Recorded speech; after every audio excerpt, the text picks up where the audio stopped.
Bonjour, donc je vais vous présenter quelques fondamentaux sur Natura 2000 dans le parc des Marais.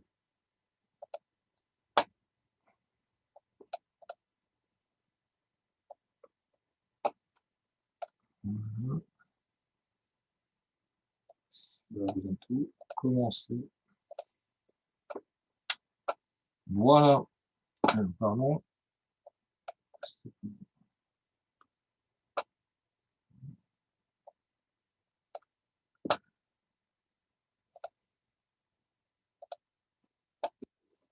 Voilà.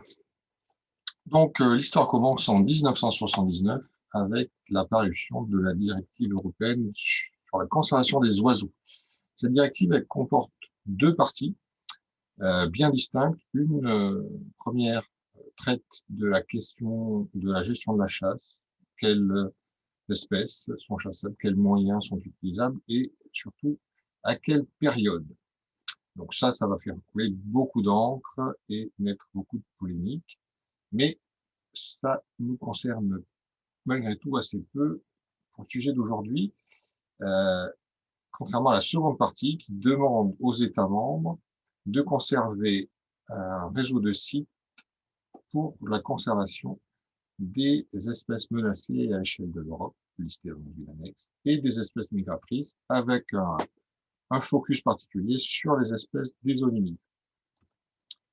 Donc c'est une directive qui emporte des obligations de résultat. La directive ne dit pas aux États membres comment faire. Libre à eux de choisir les solutions les mieux adaptées. Les choses, il se passe relativement peu de choses en fait, jusqu'en 92, où apparaît la petite sœur de la directive oiseaux qui va concerner cette fois-ci le reste de la faune et de la flore et quelque chose de relativement nouveau, la notion d'habitat naturel. Donc on a une approche qui se décentre des espèces pour réfléchir un peu plus au milieu. Encore une fois, il y a des annexes qui listent tout ça. Et encore une fois, il y a aussi une deuxième partie qui concerne la protection des espèces.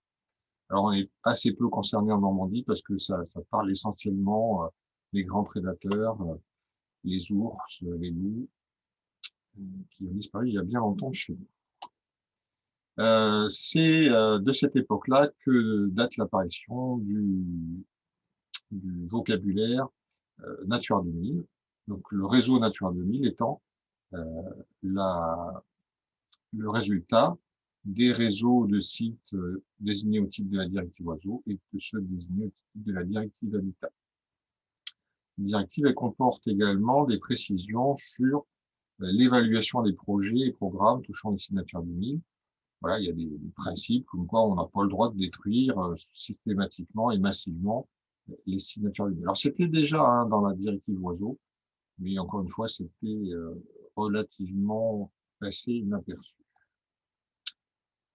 Ça, je passe pour du, voilà, c'est les processus de désignation des sites, peu d'importance aujourd'hui. Alors, à partir de 92, l'État français a décidé de mettre un peu le paquet, de désigner des sites au titre de la directive Habitat. Bon, ça s'est assez mal passé, ça a été assez mal reçu de la part des représentants des usagers locaux. Vous avez là quelques coupures de presse de l'époque. Il y a eu vraiment des levées de boucliers très fortes, des phases de gel de la procédure. Et puis petit à petit, les choses se sont décantées quand l'État a proposé aux acteurs locaux d'écrire les plans de gestion des sites localement avec eux. Et donc ces plans de gestion locaux écrits localement, on les appelle des documents d'objectifs. Et ça a été écrit dans la loi française à partir de 2001. Alors, vous voyez aussi un petit peu le décalage qu'il peut y avoir entre 92 et 2001. Bon, c'est aussi lié du coup à la prudence, après le retour de bâton. Voilà, donc d'un point de vue réglementaire, il y a également là écrit dans cette transposition française des précisions sur le régime d'évaluation. L'État français s'étant fait rattraper un peu par la Commission, parce que dans une première phase, l'État avait dit on a des dispositifs d'évaluation environnementale, les études d'impact, les notices au titre de la loi sur l'eau. Donc, quand on a des projets qui rentrent dans cette réglementation sur les sites Natura 2000, on va faire un petit focus sur leur impact sur les sites et on prendra la décision au regard de ces évaluations. Voilà, la Commission a dit à l'État, oui, mais votre raquette elle a quand même des gros trous. Et donc, l'État français a rattrapé un peu le coup en disant, voilà, il y a des projets dans les sites Natura 2000 que je vais aussi regarder, même s'ils ne sont pas soumis par ailleurs à d'autres types de réglementation. Donc, il s'agit bien d'une évaluation. Ça ne veut pas dire que les projets sont interdits ou pas. On regarde l'importance de leur impact avant que de les autoriser ou éventuellement de les refuser. Voilà, donc ce fameux document d'objectifs, il est élaboré avec les acteurs locaux, réunis dans un comité de pilotage qui rassemble les collectivités, les usagers ou leurs représentants selon la taille. Et ce comité de pilotage, il peut être présidé par un représentant du collège des élus. C'est un choix qui est proposé. Hein. Si personne ne veut y aller, l'État garde la main. Ce programme d'action, ce document objectif, il a 3 outils majeurs à sa disposition. Les mesures agro-environnementales, alors qui ont connu différents noms, on y reviendra après par la suite, mais dont le principe est toujours le même. Les agriculteurs volontaires peuvent bénéficier d'une aide en contrepartie du respect d'un cahier des charges pendant une durée de 5 ans. On a un dispositif relativement parallèle pour des parcelles qui ne sont pas inscrites à la PAC, qu'on appelle le contrat Natura 2000, qui lui est financé cofinancé par le ministère de l'écologie et plus par celui de l'agriculture. Un propriétaire qui souhaite mettre en œuvre des actions en faveur de la biodiversité d'intérêt européen peut bénéficier d'une aide pour faire des travaux. Et on a un troisième outil qui est un petit peu différent parce que contrairement aux 2 autres, on n'a pas un engagement à faire, mais un engagement à ne pas altérer. Donc c'est un niveau un peu plus basique d'engagement, donc c'est à travers la charte Natura 2000. Et on n'a pas une rémunération en tant que telle, on a une défiscalisation de la taxe foncière sur le non-bâti.